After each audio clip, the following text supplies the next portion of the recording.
نحمده ونصلي على رسوله الكريم اما بعد فقد قال الله تبارك وتعالى كما ورد في سورة الطلاق اعوذ بالله من الشيطان الرجيم بسم الله الرحمن الرحيم يا أيها النبي إذا طلقتم النساء فطلقوهن لعدتهن وأحصوا العدة واتقوا الله ربكم لا تخرجوهن من بيوتهن ولا يخرجن إلا أن يأتين بفاحشة مبينة وتلك حدود الله ومن يتعد حدود الله فقد ظلم نفسه لا تدري لعل الله يحدث بعد ذلك أمرا صدق الله العظيم۔ میں نے کسی موقع پر یہ عرض کیا تھا کہ قرآن مجید میں یہ مکی اور مدنی صورتوں کا جو مزاج ہے، اس میں جو ایک فرق ہے، اس کی تاثیرات میں جو فرق ہے، واقعہ یہ ہے کہ وہ اس دورہ قرآن ہی میں سمجھ میں آتی ہے، ورنہ آدمی جب پڑھتا ہے تھوڑا تھوڑا کرتا ہوا پڑھتا ہے تو وہ ساری چیزیں اس تیزی کے ساتھ، اس سیکوینس کے ساتھ سامنے نہیں آتی۔ بہرحال مکی قرآن کی اپنی ایک شان ہے، مدنی صورتوں کا اپنا ایک رنگ ہے، جس کو میں نے تعبیر کیا تھا کہ دو جنتیں ہیں قرآن میں، جنتان، ایک مکی جنت ہے، ایک مدنی جنت ہے، تو ہم مدنی جنت کی سیر کر رہے ہیں۔ 8 صورتیں ہم پڑھ چکے ہیں، اب جو آخری 2 صورتیں رہ گئی ہیں اس گلدستے کی، یہ دونوں نہایت حسین جوڑے کی شکل میں ہیں۔ یہاں جو علامت ہے جوڑا ہونے کی، وہ پہلے تو ایک ہے ظاہری، دونوں صورتیں شروع ہوں گی، سورہ طلاق بھی سورہ تحریم بھی، یا ایھا النبی، یا ایھا النبی۔ دوسری یہ کہ دونوں کا موضوع جو ہے وہ اسلام کا معاشرتی نظام ہے۔ اسلام کا معاشرتی نظام اور خاص طور پر آئلی نظام، آپ کو معلوم ہے اس کی اتنی اہمیت ہے کہ سورہ بقرہ سے بات شروع ہوئی، 4 رکوع وہاں پر مفصل انہی موضوعات پر آئے، پھر سورہ نساء میں مفصل بحثیں آئیں، پھر یہ کہ سورہ نور میں، سورہ احزاب میں، پھر مجادلہ میں ہم نے دیکھا کہ ایک مسئلہ آ گیا زہار کا، اور اب یہاں پر 2 صورتیں مکمل آ رہی ہیں اس 10 صورتوں کے مجموعے میں بھی۔ تو اس سے اندازہ ہونا چاہیے کہ اس آئلی قوانین کا اور معاشرتی جو ویلیوز ہیں اسلام کی، ان کی کتنی اہمیت ہے اللہ تعالیٰ کے نزدیک۔ ان میں جو 2 جوڑے کے جو یہ 2 فرد ہیں، تو گھریلو زندگی میں 2 امکانی صورتیں پیدا ہوتی ہیں۔ ایک تو معتدل تو یہ ہے کہ جو اللہ کے حقوق ہیں ان کو فائق رکھا جائے، اس کے نیچے جو اللہ نے حق شوہر پر بیوی کا رکھا ہے وہ بیوی ادا کرے، جو بیوی پر شوہر کا حق ہے، جو فرض ہے وہ شوہر جو ادا کرے۔ تو یہ فرائض اور حقوق کا ایک توازن ہے جو اللہ تعالیٰ نے قائم کیا ہے۔ اگر یہ توازن خوبصورتی سے چل رہا ہے، حدود اللہ جو ہیں وہ ٹوٹ نہیں رہی ہیں، کہیں اس میں کوئی رخنا پیدا نہیں ہو رہا ہے، شوہر بھی بیوی بھی اپنے فرائض دینی کو ادا کرنے میں لگے ہوئے ہیں، چاہے ان میں ہائر لیول پر جا کر تھوڑا سا فرق ہو جاتا ہے، جو عام زندگی ہے اس میں کوئی فرق نہیں ہے، نماز عورت کو بھی پڑھنی ہے، مرد کو بھی پڑھنی ہے، زکوٰۃ مرد کو بھی دینی ہے، عورت کو بھی دینی ہے، روزہ عورت کو بھی رکھنا ہے، مرد کو بھی رکھنا ہے، حج جو ہے وہ فرض ہے۔ اس کے بعد دعوت و تبلیغ میں آگے تھوڑا سا فرق ہو جائے گا کہ عورتوں کا دائرہ محدود ہو جائے گا، وہ مردوں میں جا کے دعوت و تبلیغ نہیں کریں گی، خواتین میں کریں یا اپنے محرم مردوں میں کریں، لیکن فرضیت قائم رہتی ہے۔ اور اس سے اوپر جا کر تیسرے لیول پر اور ذرا بالواسطہ ان کا معاملہ ہو جاتا ہے، مردوں کے ذریعے سے وہ اقامت دین کی جو میدان کے اندر معاملے ہیں، جنگیں ہیں اور میدان میں جا کر مقابلے ہیں، وہاں ان کا جو رول ہے وہ بالواسطہ ہو جائے گا۔ ان کے بیٹے، ان کے بھائی، ان کے شوہروں کو زیادہ سے زیادہ وہ آزادی دیں، انہیں ریلیو کریں اپنے بوجھ سے، اولاد کی پرورش کا بھی سارا بوجھ اپنے اوپر لے لیں، شوہر کا حصہ جو ہے وہ بھی خود ادا کریں تاکہ شوہر یکسو ہو کر اپنا زیادہ سے زیادہ وقت جو ہے اقامت دین کی جد و جہد میں لگا سکے۔ تو یہ تو ہے نارمل جو چاہیے۔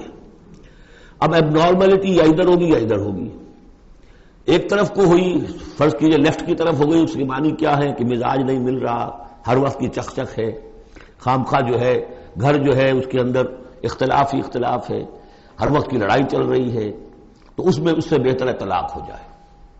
وہ ہے طلاق، سورہ طلاق، کہ خامخواہ اس قسم کے مسئلوں میں، لیکن یہ کہ طلاق جو آخری شکل ہے اس کے کچھ حدود ہیں، قیود ہیں، ضوابط ہیں، قواعد ہیں، قوانین ہیں، ان کی پوری پابندی ہو۔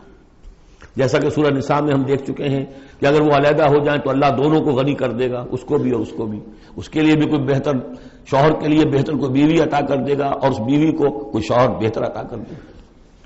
ایک دوسری انتہا یہ ہوتی ہے کہ شوہر اپنی بیویوں کی اتنی دلجوئی کرے، اتنی ان کی جو ہے پیمپرنگ جس کو کہتے ہیں کرے کہ اس میں حدود اللہ بھی ختم ہو جائے، شریعت کے تقاضے بھی ختم ہو جائے، شریعت کے احکام بھی کہیں جو ہے پامال ہو جائیں۔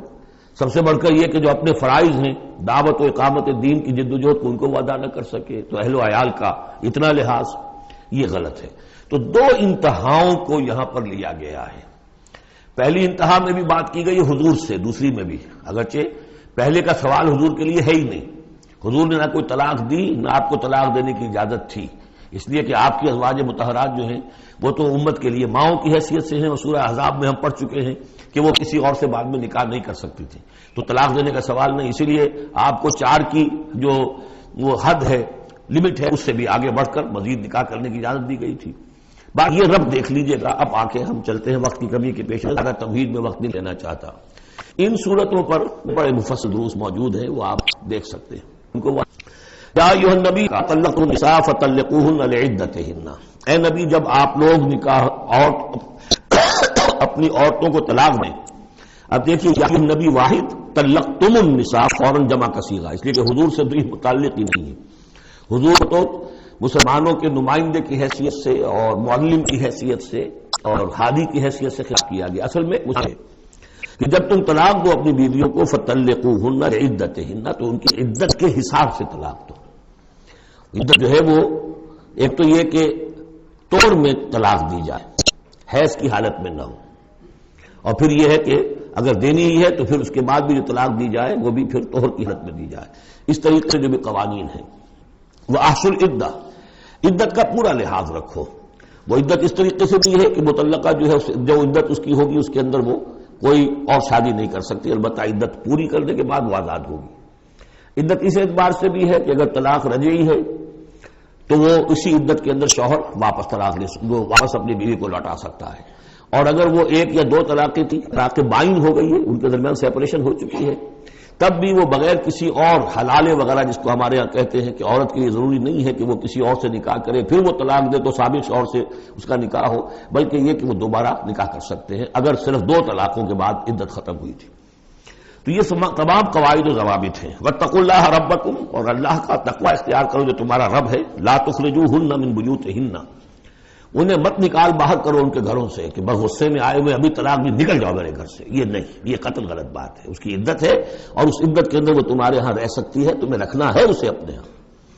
ولا یخرجن، وہ خود بھی نہ نکلے، الا ان یاتین بفاحشۃ مبینہ، البتہ اگر کوئی کھلی بے حیائی کی بات ہوئی ہے، کوئی بدکاری کی ہے عورت نے، وہ معاملہ اور ہو سکتا ہے کہ اس میں کوئی سختی کی جائے، عام حالات میں نہیں۔ وتلک حدود اللہ ہے، یہ اللہ کے حدود ہیں۔ ومن یتعد حدود اللہ ہے، اور جو اللہ کی حدود سے تجاوز کرے گا فقط ظلم نفسہ، تو اس نے تو اپنے اوپر بڑا ظلم کیا۔ لا تدری لعل اللہ یحدث بعد ذلک امرا، تمہیں نہیں معلوم کہ شاید اس کے بعد اللہ تعالیٰ کوئی نئی صورت پیدا کر دے۔ غصے میں آ کے 1 طلاق دی، بیوی ابھی عدت کے اندر گھر ہی میں ہے، ہو سکتا ہے کہ وہ غصہ ختم ہو جائے، اسی میں 1 ہی طلاق دی تھی رجوع کر لیا جائے، اللہ تعالیٰ کیا پتہ ہے، اور کوئی حالات ایسے پیدا ہو جائے، نئی صورت پیدا ہو جائے کہ اس سے آگے بات بگڑے ہی نہ۔ فَإِذَا بَلَغْنَ أَجَلَهُنَّ، البتہ جب عدت پوری ہو گئی ان کے جو میعاد ہے، فام سے اب تمہیں فیصلہ کرنا ہوگا، فَأَمْسِكُوهُنَّ بِمَعْرُوفٍ أَوْ فَارِقُوهُنَّ بِمَعْرُوفٍ، یا تو اب طے کر لو کہ اگر رجوع کرنا ہے تو بس اپنے گھر میں روکو لیکن بھلے طریقے سے، یہ نہیں کہ انہیں ستانے کے لیے کہ جو روک لیا جائے، اور فارقوهن، یا پھر ان کو چھوڑ دو، ان سے علیحدگی اختیار کر دو، وہ بھی بالمعروف، بمعروف دستور کے مطابق بھلے طریقے سے۔ وَأَشْهِدُوا ذَوَيْ عَدْلٍ مِّنكُمْ، اور اس رجعت اگر تم رجوع کر رہے ہو تو 2 اپنے گواہوں، 2 اپنوں میں سے جو معتبر لوگ ہوں جن پر اعتماد کیا جا سکتا ہے، انہیں گواہ بنا لو کہ میں نے طلاق دی تھی، اب میں اس کو رجوع کر رہا ہوں، تو یہ 2 گواہ اس کے ہیں۔ وَأَقِیمُوا الشَّهَادَةَ لِلَّهِ، اور یہ گواہی قائم کرو اللہ کے لیے۔ ذالکم یوعظ بہ، یہ ہے جو جس کی نصیحت کی جا رہی ہے، من کان یؤمن باللہ والیوم الآخر، اس شخص کو کہ جو ایمان رکھتا ہو اللہ پر اور یوم آخر پر۔ جیسے ہم نے 2 جگہ دیکھا کہ حضور کا اسوہ حسنہ ہے، لیکن کس کے لیے؟ اپنی جگہ تو وہ اسوہ حسنہ کاملہ ہے، لیکن اس سے استفادہ کون کرے گا؟ من کان یرجو اللہ والیوم الآخرہ وذکر اللہ کثیرا۔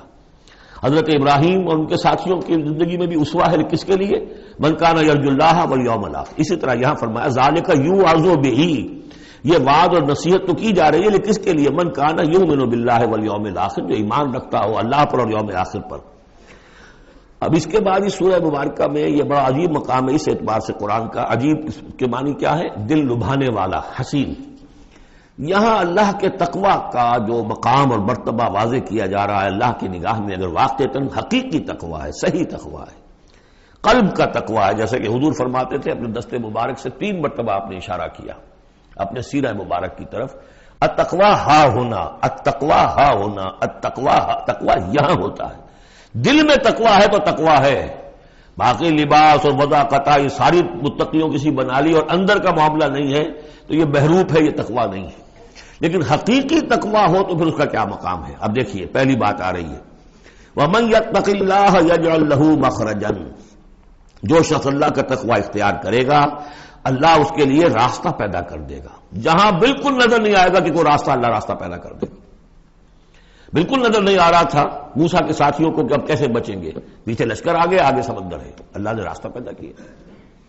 خود حضرت ابو بکر کا جو حال ہو گیا تھا کہ حضور اگر انہوں نے ذرا بھی دیکھ لیا، نیچے اپنے قدموں کی طرف بھی نگاہ ڈالی تو ہم نظر آ جائیں گے، آپ نے فرمایا لا تحزن ان اللہ معنا، راستہ نکالتا اللہ۔ پھر حضور گئے طائف، لیکن وہاں سے خالی ہاتھ آئے، مدینے میں اللہ نے خود ہی کھڑکی کھول دی، 6 آدمی ایمان لے آئے، آپ گئے ہی نہیں اور وہاں انقلاب بھی آ گیا۔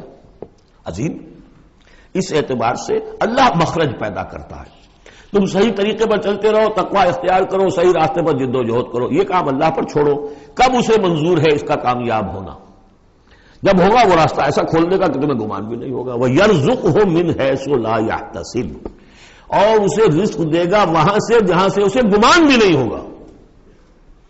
اقامت دین کی جد و جہد ہو، غلبہ دین کی جد و جہد ہو، اپنے آپ کو ان صلاتی و نسکی و محیایا و مماتی اس کا فیصلہ کرنا ہو تو سب سے بڑی رکاوٹ آتی کھائیں گے کیا؟ تو اللہ تو کہتا ہے رازق میں ہوں، ہے ایمان اور یقین اس پر، کر کے دیکھو تو صحیح، اس پر اعتماد تو کرو۔ لیکن یہ کہ اس پر اعتماد کرنا، توکل، بڑی مشکل بات ہے۔ وہ تو جتنا ایمان ہوگا اتنا ہی اعتماد ہوگا، اور گہرا ایمان ہوگا گہرا اعتماد ہوگا۔ وَمَن يَتَّقِ اللَّهَ يَجْعَل لَّهُ مَخْرَجًا وَيَرْزُقْهُ مِنْ حَيْثُ لَا يَحْتَسِبُ وَمَن يَتَوَكَّلْ عَلَى اللَّهِ فَهُوَ حَسْبُهُ۔ یہ تو ابھی تقوی والے کی بات ہے کہ وہ وہاں سے رزق دے گا جہاں سے اسے ملے گا بھی نہیں، اور جس نے اللہ پر توکل کر لیا تو وہ اس کے لیے بہت کافی ہو جائے گا۔ توکل کر کے تو دیکھو، حسبہ، وہ اس کے لیے کافی ہے۔ یہاں تک فرمایا ہے حدیث قدسی میں، حدیث میں، من کان فی حاجت اخیہ کان اللہ فی حاجتہ، اگر کوئی مسلمان اپنے کسی بھائی کی ضرورت پوری کرنے میں لگ رہا ہے، اپنا وقت صرف کر رہا ہے، اللہ اس کی ضرورت پوری کرنی شروع کر دیتا ہے۔ فکر ماں در کار ماں آزار ماں، کار ساز ماں بے فکر کار ماں، یہ فارسی شاعری کے اندر یہ دینی حقائق ہیں۔ کار ساز ماں بے فکر کار ماں، میرا کارساز میرے کاموں کی فکر کر رہا ہے، میں نے اپنے آپ کو اس کے کام کے لیے لگا دیا۔ وہ دنیا میں بھی ذرا سا بھی کوئی شریف انسان ہوگا، آپ اس کے ہو جائیں وہ آپ کو چھوڑ دے گا پھر کہیں؟ شرافت ہو، مروت ہو اس میں، آپ اللہ کے بن کر تو دیکھیے، پھر وہ کارساز ہے۔ کارساز ماں بے فکر کار ماں، فکر ماں در کار ماں آزار ماں، جب میں اپنے معاملات کی فکر خود کرتا ہوں، کوئی نہ کوئی ٹھوکر کھاتا ہوں، کوئی نہ کوئی غلطی کرتا ہوں، آزار اپنے سر کے اوپر پیدا کر لیتا ہوں۔ اپنے آپ کو حوالے کرو، اس کا نام ہے تفویض الامر الی اللہ، افوض امری الی اللہ ان اللہ بصیر بالعباد، ان اللہ بالغ امرہ، اللہ تعالیٰ تو اپنا معاملہ تو پورا کر کے ہی رہتا ہے، وہ تو دین کو غالب کرنا ہی ہے، کون اس کے اندر نفع کما گیا کون محروم رہ گیا یہ ان کی قسمت ہے۔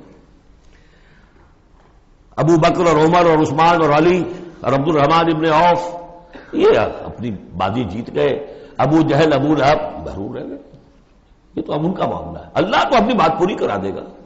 اور اس دنیا کے ختم ہونے سے پہلے پہلے پورے کل ارضی پر اللہ کا دین غالب ہوگا. یہ ہونا ہے.